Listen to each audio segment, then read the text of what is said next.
ما يميز بقى الشنجان الايدو في وسط المنافسين ان هي فيها الاوبشن ان انت تقدر تدور العربيه عن بعد. تعالوا كده نجربه. يقدر يطلع 109 حصان عند 6000 لفه. الحاجه اللي تعليق اللي عايز اتكلم عليها، الفانوس بتاع الريفرس فين بقى؟ مش في الفانوس، لا، هنا. مساحات الليج روم ده كده على ظبطه السايق، مساحه الليج روم كويسه جدا. بس عندك فيها ابل كار بلاي واندرويد اوتو، فيها سنة نشفان بس مش كبير. النهارده بنجرب واحدة من العربيات الاقتصادية اللي موجودة في السوق المصري، وهي الشنجان الايدو. كمل الفيديو ده لحد الاخر عشان تعرف عيوب ومميزات الشنجان الايدو.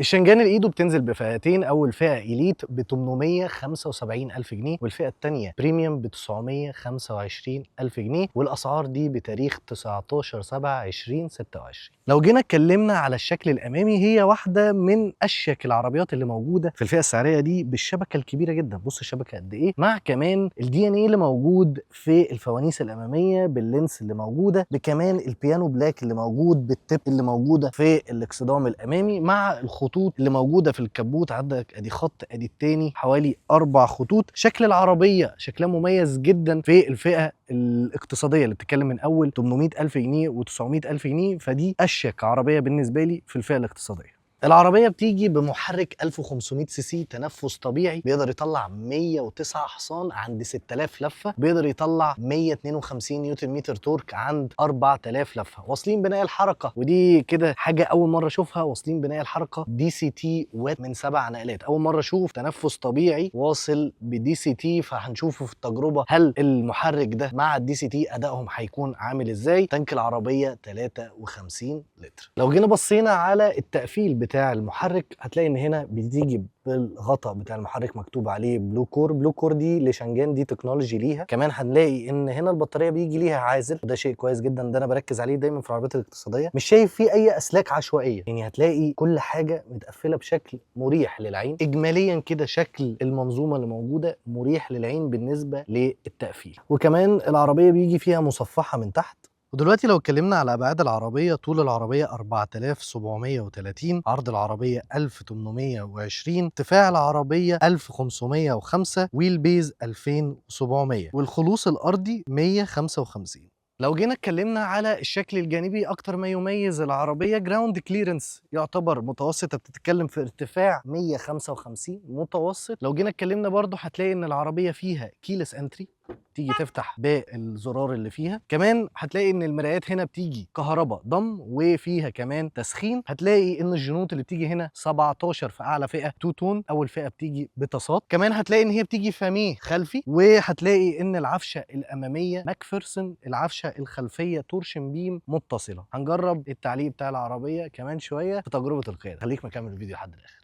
لو جينا بصينا على القعده ورا، الدخول سهل. كمان لو جينا بصينا هنا كده عند مساحات الليج روم ده كده على ظبطه السايق، مساحه الليج روم كويسه جدا. مساحه الهيد روم متوسطه، يا حد طويل شويه ممكن يواجه مشكله. لو جينا بصينا كده في النص هنلاقي فيه نفق فتيس عالي. اللي هيبقى قاعد في النص هيبقى قاعد كده. لو الكرسي ده راجع كده حبه حلوين، تبقى رجله خابطه هنا، وهتبقى ارتفاع رجله عالي شويه. لو جينا بقى قعدنا هنا، احنا مرجعين الكرسي ده قاصدين على الاخر. معاك مساحه لسه ليج روم. العربيه دي من ورا تقدر تاخد 3 ماشي، ولكن اللي هيبقى قاعد في النص هيبقى قاعد متضايق شويه. عندك وصله يو اس بي تايب اي ورا، وفتحه التكييف هتلاقيها ان ممكن الناس تتخانق عليها ورا عشان هي فتحه واحده. هنا بقى هتلاقي ان الكنبه بتيجي جلد، هنا مفيش مسند، هنا دي مقفوله. الخامات اللي ورا بلاستيك، كلها بلاستيك. هنا هتلاقي في مساحه تخزين جنبك، هتلاقي في مساحه تخزين قدامك، وفي مساحه تخزين هنا عندك في الكونسوله اللي في النص. وكمان هتلاقي في مساحه تخزين في الباب، بس مش مساحه كبيره قوي.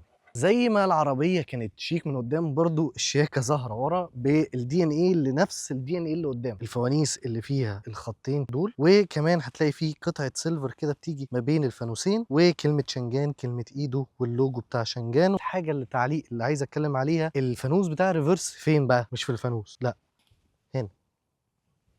يعني دي انا كنت شفتها في العربيات اللي هي اللكجري شويه، زي مثلا البنتلي فلاينج سبير، عاملين برضو هنا الريفرس. انا شايف ممكن في ناس تبقى الزاويه بتاعتهم قريبه جدا من العربيه فما يشوفوش دي، فما حبيتش في العربيه ان الفانوس بتاع الريفرس تحت. كمان العربيه بتيجي فيها سنسور خلفي، وبيجي فيها كاميرا خلفيه. ده مفتاح العربيه، لوجو شنجان. لو جينا قلبنا كده هنلاقي قفل وفتح الشنطه، وده هنتكلم عليه كمان شويه، ده تدوير العربيه عن بعد. خلينا ندوس كده نفتح الشنطه اوريها لكم. طبعا الشنطه مش كهرباء، مانيوال، ومساحه الشنطه بتتكلم في حوالي 500 لتر. اكتر ما يميز العربيه هي مساحه الشنطه. انا حاطط شنطه سفر كبيره، تاخد تقريبا 4 شنط سفر، وتاخد كمان شنطتين من شنط الظهر. الشنطه زي ما قلت لكم مش كهرباء، بتقفل وبتفتح مانيوال. لو جينا بصينا على الخامات هتلاقي هنا بلاستيك مع سوفت تاتش، ده تقريبا السوفت تاتش الوحيد اللي في العربيه. هتلاقي بعد كده هنا بيجي زي جلد في حته سوفت، حاجه صغيره مش سوفت، ما تقدرش تقول عليه سوفت، ده بلاستيك واخد باترن كده الخشب. تلاقي هنا برده هنا في سوفت، وهتلاقي بقى ايه اماكن التخزين. عندك هنا 2 كاب هولدرز، هتلاقي في مساحه تخزين قدام كبيره، عندك مساحه تخزين تحت برده كبيره، وعندك هنا برده في مساحه تخزين كبيره، ده غير مساحه الجلاف بوكس اللي موجود هنا، وكمان في اماكن تخزين في البابين. لو جينا اتكلمنا على الشاشات، كل واحده فيهم 10 انش. هتتكلم على الشاشه اللي في النص، عندك فيها ابل كار بلاي واندرويد اوتو تاتش، وبيجي فيها كاميرات، مش كاميرات بقى، هي كاميرا واحده بس خلفيه مع سنسور خلفي. طبعا هنا هتلاقي ان الزراير بتاعت التكييف التحكم فيها مميز جدا، تقدر تتحكم فيها من هنا، تعلي وتوطي المروحه، تشغل التكييف، تعلي وتوطي التكييف برضو من هنا، وتتحكم في درجه الحراره. لو جينا بصينا على الفتيس، هنا شيفت باي واير، وكمان هتلاقي ان التحكم في البي بزرار، وكمان الهاند بريك كهرباء، وكمان العربيه بيجي فيها اوتو هولد. لو جينا بصينا على الطاره هتلاقيها متواضعه جدا، بتيجي جلد، تحكم في الاغاني، تعليه وتوطيه، كمان تقدر تتحكم في بعض الحاجات اللي قدامك هنا على الشاشه دي من هنا. كمان هنا ده التحكم في الكروز كنترول، هي بسيطه جلد، حتى مش سوفت قوي يعني.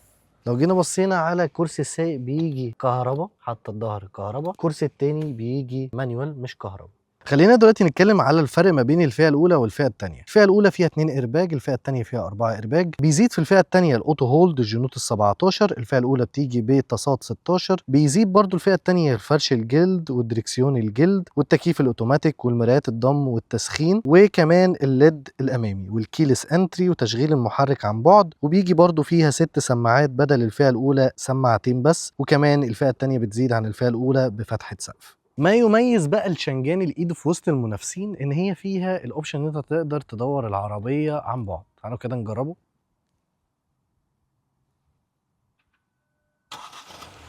كده العربيه دارت. عايزين نقفلها برضو، هنقفلها عن بعد بالزرار كده اهي. لو تسمعوا العربيه قفلت تمام. دلوقتي هنجرب الشنجان الايدو، هنجرب فيها كل حاجه، الاداء، العزل، مساحات الرؤيه، التكييف، كل حاجه. النهارده درجه الحراره 40 ووصلت لحد 44، ففرصه ان احنا نجرب فيها التكييف. اول حاجه عايز اكلمكم عليها هي اداء المحرك. اداء المحرك هنا متواضع، عشان انت بتتكلم في محرك ال 1500 سي سي التنفس الطبيعي، واصله بناء الحركه دي سي تي وات من 7 نقلات مبلل. اول مره اشوف التجميعه دي، تنفس طبيعي مع دي سي تي. بس اللي انا لاحظته في سواقه العربيه دي ان الفتيس الدي سي تي مساعد شويه ان هو يطلع لك شويه اداء. دايما المحركات التنفس الطبيعي بتبقى اقتصاديه، ولكن ناقل الحركه هنا مش اقتصاد، ناقل الحركه دي سي تي. لو جيت اتكلمت على استهلاك البنزين، تتكلم في استهلاك بنزين شفت فيه من اول ال6 على الطرق المفتوحه وانا مثبت سرعه، شفت ال6، شفت 6.1، شفت ال5 و8 شفتها عشان العربيه قعدت معايا اسبوع. دلوقتي مثلا استهلاك المدينه وزحمه وكده تتكلم في 8 لتر، 8 و3، 8 و6 لكل 100 كيلو. لو جينا اتكلمنا على مساحات الرؤيه كويسه، المرايات عريضه، الازاز اللي ورا كويس. خلينا دلوقتي نتكلم على التكييف. درجه الحراره 40 نار، وصلت لحد 44. التكييف ده من اكتر العربيات اللي انا ركبتها فيها تبريد سريع جدا، والمروحه عندك بتوصل ل8. فانت التكييف هنا كويس جدا بالنسبه للمنافسين اللي موجوده في نفس الفئه. دلوقتي هنجرب بقى حاجه تانية، تعليق بتاع العربيه قدام ماكفيرسون، ورا تورشن بيم متصل. خلينا نجرب كده الملف ده. انا طبعا جربت العربيه، ولكن خلينا نجربها تاني مع بعض. بصوا احنا داخلين 63، عربيه متماسكه، في واحد بيرجع بظهره في الملف عادي جدا، عادي خالص. العربيه كويسه على ان هي نازل فيها تورشن بيم، ونفس الفئه السعريه دي لازم هينزل فيها تورشن بيم، مش هينزل فيها مالتي لينك، عشان احنا عارفين المالتي لينك منفصل وبيبقى مش اقتصادي، بيبقى زي تدفع فيه فلوس اكتر. الجنط اللي هنا 17، بروفايل بتاع الكاوتش عالي، فهنجربها في حته نازله، وهنجربها في حته برضو فيها تكسير كده في الارض. الحته دي بقى كويسه، السعر اللي بتقدم بيه العربيه كويسه. خلينا ناخد الحته الثانيه دي برضو، فيها سنة نشفان بس مش كبير. خلينا نقفل كده التكييف، عايز اسمع صوت العزل. صوت المحرك واضح، العزل الارضي متوسط، الى جيد. خلينا نشوف بقى صوت الهواء. دلوقتي انا سامع صوت الموتور بس مش صوت الهواء. دلوقتي بدات اسمع صوت الهواء. والله عزلها كويس، عزلها كويس بالنسبه للفئه السعريه بتاعتها. بتتكلم عربيه اول ما نزلت كانت ب 799 الف جنيه، النهارده بتتكلم من 875 ل 925. لا العزل اللي فيها كويس، العزل الهواء كمان على السرعات. نشغل التكييف تاني عشان الدنيا النهارده حر جدا. ثبات العربيه لو اتكلمنا عليه، العربيه بجربها لمده اسبوع وعايز اقول لك العربيه دي في وسط المنافسين تقدم ثبات كويس جدا جدا. طبعا لو اتكلمنا على السيفتي اللي بتيجي في العربيه دي، بتتكلم في الفئه اللي معانا اللي هي اعلى فئه بتيجي ب4 ايرباج، الفئه الاولانيه بتيجي ب2 ايرباج. العربيه فيها كل عوامل الامان بالنسبه للفرامل اي بي اس واي بي دي واي اس بي وتاير بريشر مونيتورنج سيستم واوتو هولد. فالعربيه بتقدم لك حاجات كتيره جدا في حته الفئه الاقتصاديه. خلينا نتكلم على الحاجات اللي عجبتني في العربيه والحاجات اللي ما عجبتنيش في العربيه. اول حاجه عجبتني في العربيه مساحه الشنطه. مساحه الشنطه 500 لتر ممتازه. تاني حاجه عجبتني في العربيه الفتيس الدي سي تي الوات اللي من 7 نقلات، استجابته بيقدر يطلع احسن ما يمكن من المحرك التنفس الطبيعي اللي موجود في العربيه. تالت حاجه عجبتني نظام الشاشات. اتكلم دي في 10 انش ودي 10 انش، دي الريزوليوشن بتاعها كويس ودي الريزوليوشن بتاعها كويس. اتكلم في ابل كار بلاي واندرويد اوتو وايرلس، تقدر تقدم لك كل حاجه في اللي انت عايزه في الشاشات. رابع حاجه عجبتني مساحات التخزين. عندك 2 كاب هولدرز، هنا عندك مساحه كبيره، وتحت كمان هنا عندك مساحه كبيره، وعندك مساحه كبيره هنا. برضو عجبني توجيه العربيه. توجيه العربيه كويس جدا. اتكلم في عربيه اقتصاديه والمنافسين ليها ممكن يكونوا اللي في نفس الفئه السعريه ممكن ما يكونوش بيقدموا نفس التورشن بيم اللي موجود في العربيه دي. تورشن بيم عن تورشن بيم، عفشه متصله عن عفشه متصله لبراند تاني تفرق. عايز بقى اتكلم على الحاجات اللي ما عجبتنيش في العربيه. اول حاجه الهيدروم ممكن تكون هنا قليله شويه. ورا مساحه الناس اللي راكبه لو حد قاعد يمين او شمال كويس، ولكن لو حد قاعد في النص هيلاقي نفق الفتيس عالي، فاللي قاعد في النص هيكون قاعد مزنوق. طبعا بالنسبه للبلاستيك اللي موجود في العربيه، فيها بلاستيك طبعا، وده اللي بيحكمه الفئه السعريه. ما تجيش النهارده تيجي تقول لي والله دي العربيه فيها بلاستيك كتير، ما هي الفئه السعريه دي لازم يبقى فيها بلاستيك. مع العلم ان هنا بس السوفت تاتش هتلاقيه في الحته دي، الحته اللي قدام دي بس اللي هتلاقي فيها سوفت تاتش، ده بلاستيك، والعربيه معظمها جلد في بلاستيك. دي كانت تجربتنا للشنجان الايدو كتجربه قياده. دلوقتي هنجرب التسارع بتاع الشنجان الايدو. العربيه فيها ايكو وفيها ستاندرد، ما فيهاش سبورت. هنجرب التسارع على الستاندرد من 0 ل 100.